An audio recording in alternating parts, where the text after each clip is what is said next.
Faut-il rétablir les frontières entre la France et l'Espagne? On va parler d'immigration dans quelques instants. Vous y seriez favorable ou pas? Ça fait très longtemps que j'y serais favorable, oui, très longtemps, parce que ça commence vraiment à être insupportable. Moi, j'ai une petite ville, j'habite la banlieue de Bordeaux, comme je disais, qui est de plus en plus envahie de personnes qui portent le tchador et autres, et ça m'insupporte énormément. Bon, Voilà. écoutez, Des gens qui ne s'adaptent pas à notre civilisation. écoutez, vous savez que la règle dans cette émission, c'est que la parole est libre. Peut-être que la formule envahie peut être mal perçue, à juste titre, bien sûr. Mais ce que vous voulez dire, c'est que la ville dans laquelle vous avez peut-être grandi, ça fait combien de temps que vous êtes dans cette banlieue bordelaise? Dans cette banlieue, oui, ça fait 40 ans. Parce que 40 ans, donc il y a une évolution démographique dans cette banlieue bordelaise, vous dites énorme, et c'est une position qui est partagée. D'ailleurs, vous savez peut-être, vous n'avez pas vu ce sondage passer, sondage IFOP, par 2 Français sur 3. C'est un sondage, on va le traiter en longueur peut-être demain, parce qu'évidemment les médias refusent de voir cette question-là. Et c'est un sondage absolument sidérant. Vous avez 2 Français sur 3 qui disent, en fait, la société dans laquelle je vis aujourd'hui, il y a une évolution, elle est en train de changer. Midi 37 sur Europe 1, parlons des questions migratoires. Et il est impossible de parler des questions migratoires sans la présence aujourd'hui de l'auteur du best-seller le plus vendu sur Amazon, Nicolas Pouvremonty, Immigration, mythe et réalité, le premier ouvrage fondé sur les données de l'Observatoire de l'immigration et de la démographie. Nicolas Pouvremonty, merci d'être avec nous. Merci à vous. Et déjà, bravo. Bravo, parce que faire un livre sur la question migratoire, c'est piégeux parce que vous pouvez vous retrouver avec toutes les associations, les ligues, les hommes politiques pour parfois même devant les tribunaux. Donc il y a une forme de courage. Courageux parce que vous parlez d'une préoccupation qui fait partie des 5 préoccupations prioritaires des Français en marge des élections présidentielles de l'élection de 2027. Et puis félicitations parce que c'est une grande réussite d'être premier comme ça sur Amazon. Ça s'appelle un best-seller. Vous êtes le best des best-sellers. Bien, merci beaucoup Elliot. Ce qui est certain, c'est que ce livre avait et a toujours pour ambition de dissiper un certain nombre des mythes les plus courants sur la question de l'immigration. Et je pense précisément que si ce sujet est effectivement aussi clivant que vous le décrivez, c'est en partie à cause du flou qui est entretenu sur les faits depuis des années. Et le succès de ce livre tient sans doute à sa capacité à donner à connaître le réel de manière claire, accessible et sans tabou, parce que c'est vrai que s'il y a un sujet politique sur lequel les non-dits ont fait beaucoup de mal, c'est certainement celui-là.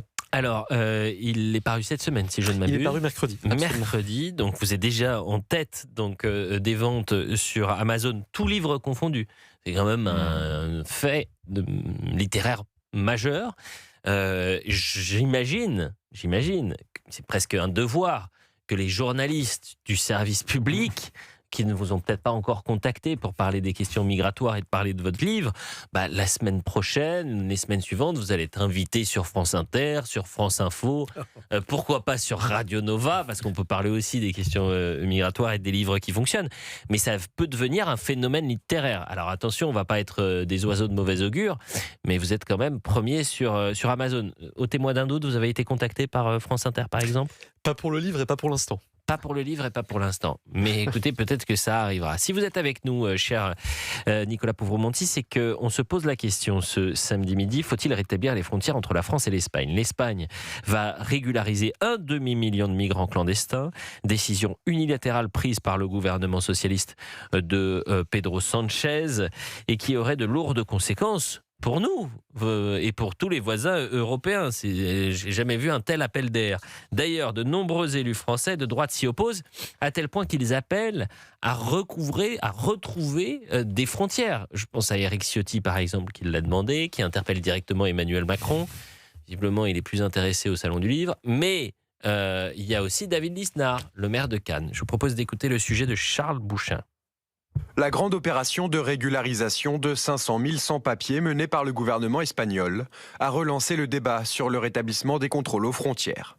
Le président de Nouvelle Énergie, David Lisnard, souhaite rétablir les contrôles entre la France et l'Espagne. Dans un espace Schengen conçu pour la libre circulation des Européens, une telle décision crée mécaniquement un appel d'air vers la France que nous ne pouvons accepter. En l'état, la remise en cause de la libre circulation automatique des étrangers extra-européens dans Schengen, qui n'a jamais été pensé pour cela, et le rétablissement des contrôles à la frontière avec l'Espagne deviennent impératifs. Contrôle de police aux frontières. La convention de Schengen permet déjà un rétablissement de ces contrôles frontaliers nationaux lorsque l'ordre public ou la sécurité nationale l'exige. La France a rétabli sans discontinuer cette mesure depuis les attentats de novembre 2015. Elle lui permet d'effectuer des contrôles, mais de manière ponctuelle et limitée. Un rétablissement total et efficace des frontières demanderait la mise en œuvre de moyens supplémentaires. Il faudrait probablement plusieurs milliers de fonctionnaires de police ou de gendarmerie supplémentaires si on voulait être en mesure de faire des contrôles H24. La frontière franco-espagnole est longue de 685 km le long des Pyrénées et dispose de 27 liaisons routières entre les deux pays. Nicolas Pouvron-Monty est avec nous, auteur du best-seller, premier sur Amazon, Immigration, mythe et réalité. Nicolas Pouvron-Monty, sur cette décision espagnole, c'est un pays souverain. Pedro Sanchez dirige son pays comme il l'entend, bien sûr. Sauf que cette décision-là a des répercussions directes sur les Français, oui ou non? Oui, très clairement. Et ça montre l'une des faiblesses structurelles de l'espace Schengen, dans le cadre duquel les pays les plus ouverts migratoirement, même quand ils sont très isolés, et c'est aujourd'hui le cas en Europe du gouvernement espagnol sur ce sujet, imposent leurs décisions et plus précisément les conséquences de leurs décisions pour l'ensemble de la zone. Parce qu'effectivement, les 500 000 étrangers qui vont être régularisés dans le cadre de ce nouveau régime auront un titre de séjour valide dans un pays de l'espace Schengen, qui sera donc l'Espagne, et qui leur permettra de circuler librement dans l'ensemble de la zone. En théorie, ça ne permet pas de s'installer durablement dans un autre pays que l'Espagne, mais ça permet d'y entrer de façon régulière. Et en pratique, on peut tout à fait se maintenir ensuite en France, en Allemagne ou dans n'importe quel pays de la zone. Faut-il rétablir les frontières entre la France et l'Espagne? C'est la question qu'on vous pose sur Europe 1. Europe 1. Elliot Deval et vous. 12h46, merci d'être avec nous sur Europe 1. Faut-il réinstaurer la frontière entre l'Espagne et la France? C'est la question qu'on vous pose pour la dernière partie de cette émission. Si vous souhaitez d'ailleurs réagir à l'émission 01 80 20 39 21.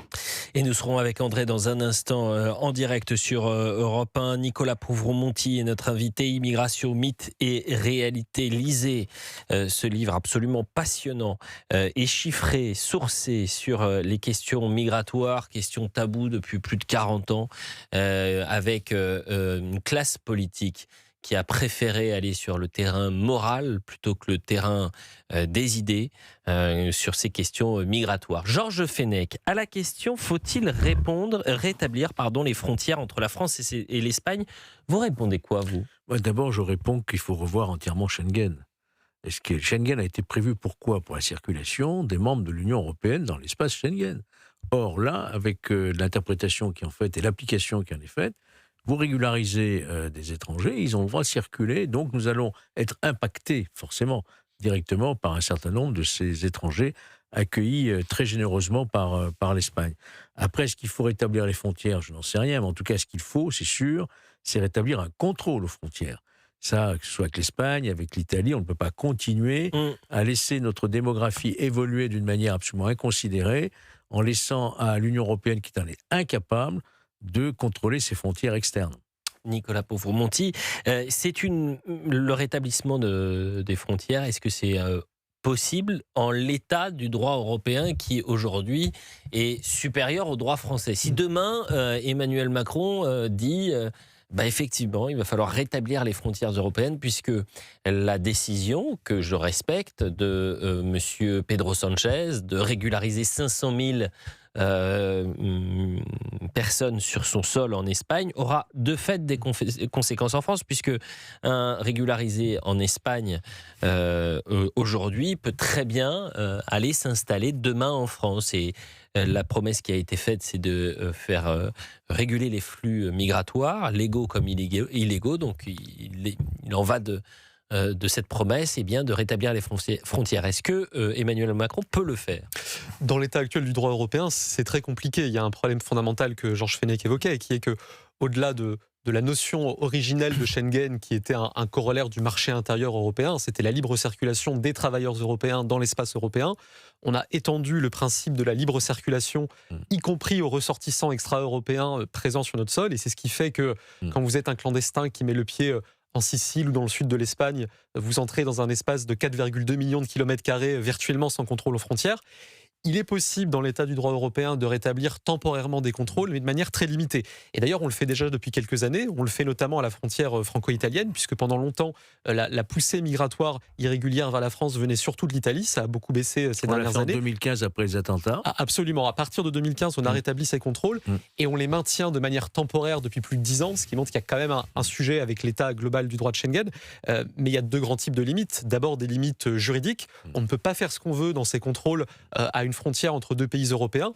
Pendant très longtemps, on faisait ce qu'on appelait des refus d'entrée à la frontière française. C'était souverain et rapide. Un clandestin passait la frontière à Menton, par exemple. On l'arrêtait, on le ramenait directement en Italie sans procédure particulière. L'Italie, par ailleurs, le reprenait sans difficulté.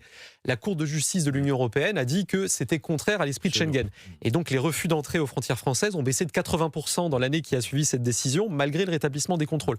Et puis, il y a un deuxième aspect qui est pratique et logistique, c'est qu'en raison de cet état du droit de Schengen, on s'est défait des moyens policiers du contrôle aux frontières. Mais bien sûr. Si on garde l'exemple de la frontière franco-italienne, qui est longtemps restée plus surveillée que la frontière franco-espagnole, mais ça changera peut-être dans les prochains jours, quand la Cour des comptes s'y est rendue il y a maintenant 2 ans, elle a vu que pour surveiller 117 km de frontières entre les Alpes-Maritimes et l'Italie, point de passage majeur de l'immigration irrégulière, il y avait en tout et pour tout 60 agents, dont 20 policiers. Et on se rend compte que c'est évidemment insuffisant. Mais c'est un sujet absolument passionnant. Il suffit d'aller échanger avec les gendarmes qui sont sur place pour bien connaître la région, qui vous parlent en off, bien sûr, puisque vous savez, c'est un corps de métier, c'est la Grande Muette, ce sont des militaires, ils n'ont pas vocation à prendre la parole publiquement, mais que ce soit les policiers nationaux ou surtout les gendarmes qui sécurisent par exemple la frontière entre Menton et Vintimille, ils mettent des coups d'épée dans l'eau. C'est-à-dire que sur 100 voitures qui passent, ils vont en contrôler peut-être parce ils n'ont pas les moyens de contrôler massivement.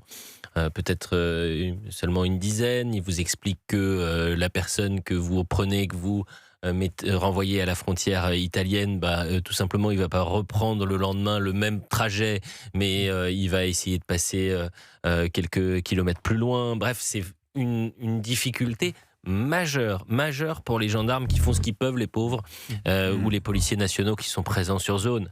Mais là, encore une fois, c'est mettre des coups d'épée dans l'eau.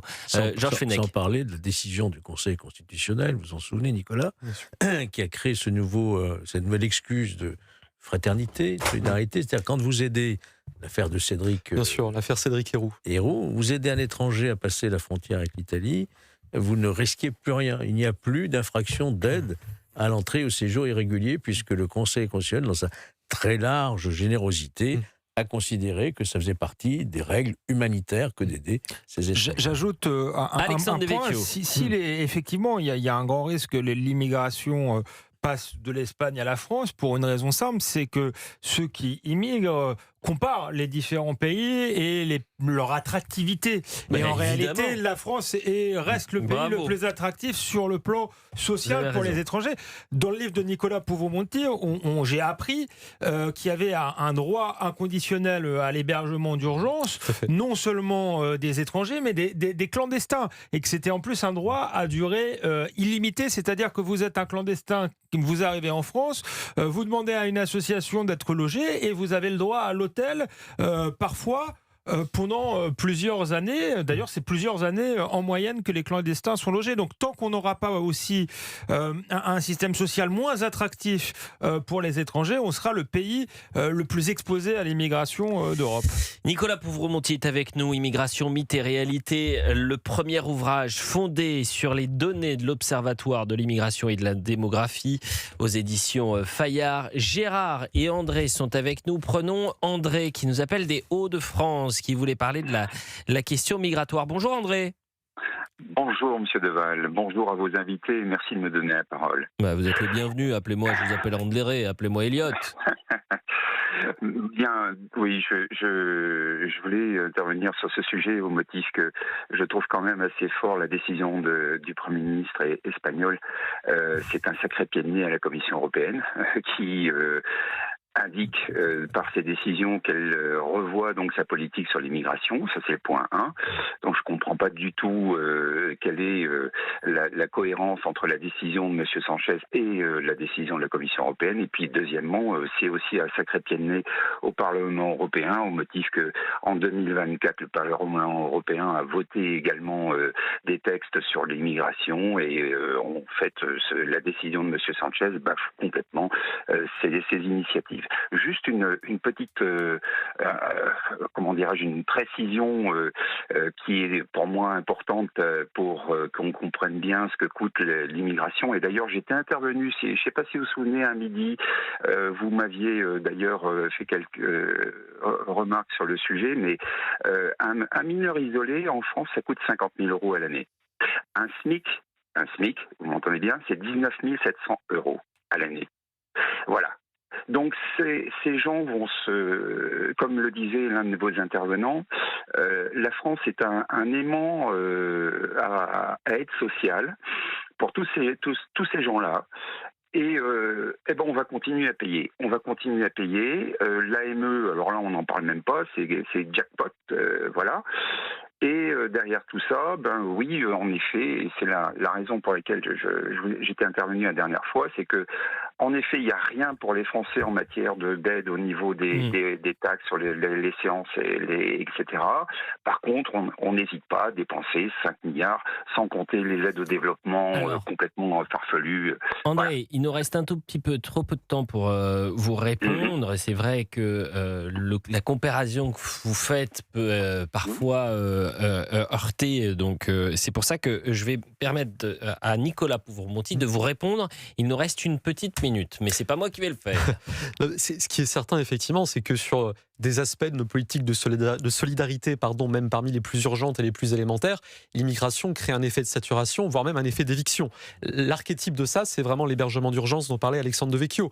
En raison de ce principe d'accueil inconditionnel des personnes, y compris en situation irrégulière, on a 40 à 60% des places d'hébergement d'urgence de l'État qui sont occupées par des étrangers en situation irrégulière. C'est un coût d'1 milliard d'euros par an.